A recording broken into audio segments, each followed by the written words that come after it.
My personal amillennial interpretation is a chiligoristic eschatological position in Christianity which holds that the millennial reign of the righteous on earth had passed. This view contrasts with both postmillennial and especially with premillennial interpretations of Revelation 20 and various other prophetic and eschatological passages of the Bible. Revelation 20 verses 1 to 6 describes a vision in which, for 1,000 years, Satan is bound so that he might not deceive the nations any longer. And the souls of those who had been beheaded for the testimony of Jesus and for the word of God, and those who had not worshipped the beast or its image and had not received its mark, came to life and reigned with Christ for 1,000 years. Amillennialists reject the view that Jesus Christ will physically reign on the earth for exactly 1,000 years. Rather, I interpret the 1,000 years mentioned in Revelation 20 as a literal duration of time from 33 to 1033. Amillennialists hold that the millennium has already begun and is simultaneous with the current church age. Amillennialism holds that while Christ's reign during the millennium is spiritual in nature, at the end of the church age, Christ will return in final judgment and establish a permanent reign in the new heaven and new earth. Many proponents dislike the term amillennialism because it emphasizes their differences with premillennialism rather than their beliefs about the millennium.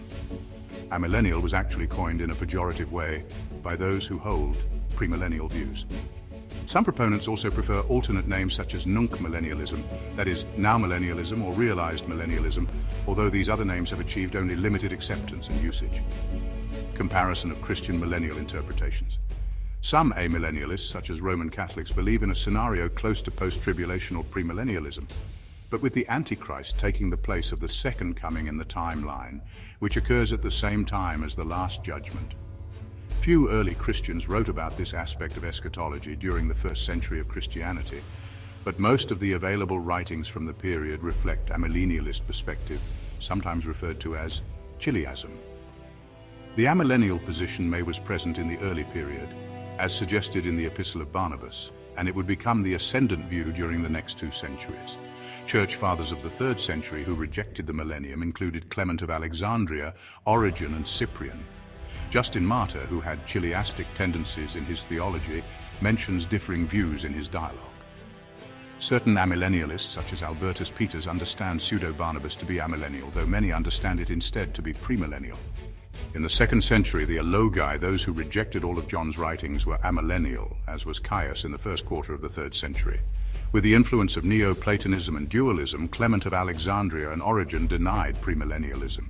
Likewise, Dionysius of Alexandria argued that Revelation was not written by John and could not be interpreted literally. He was amillennial. Origen's idealizing tendency to consider only the spiritual as real, which was fundamental to his entire system, led him to combat the rude or crude chiliasm of a physical and sensual beyond. Amillennialism gained ground after Christianity became a legal religion. It was systematized by Augustine of Hippo in the 4th century, and this systematization carried amillennialism over as the dominant eschatology of the medieval and Reformation periods. Augustine was originally a premillennialist, but he retracted that view, claiming the doctrine was carnal. Amillennialism was the dominant view of the Protestant reformers. The Lutheran Church formally rejected chiliasm in the Augsburg Confession, Art 17, and condemned the Anabaptists historically. Most Anabaptist groups were amillennial, and others who now scatter Jewish opinions that before the resurrection of the dead, the godly shall occupy the kingdom of the world, the wicked being everywhere suppressed. Likewise, the Swiss reformer Heinrich Bullinger wrote up the Second Helvetic Confession, which asserts, "We also reject the Jewish dream of a millennium or golden age on earth before the Last Judgment." The Eastern and Oriental Orthodox churches have long held amillennial positions, as has the Roman Catholic Church, which generally embraces an Augustinian eschatology and which has deemed that premillennialism cannot safely be taught. Amillennialism is also common among Protestant denominations such as the Lutheran, Reformed, Anglican, Methodist, and many Messianic Jews. Amillennialism represents the historical position of the Amish, Old Order Mennonite, and Conservative Mennonites. Though among the more modern groups, premillennialism has made inroads. Amillennialism is common among groups arising from the 19th century American Restoration movement, such as the Churches of Christ, Christian Church Disciples of Christ, and Christian Churches and Churches of Christ. Amillennialism also has a following amongst Baptist denominations such as the Association of Grace Baptist Churches in England.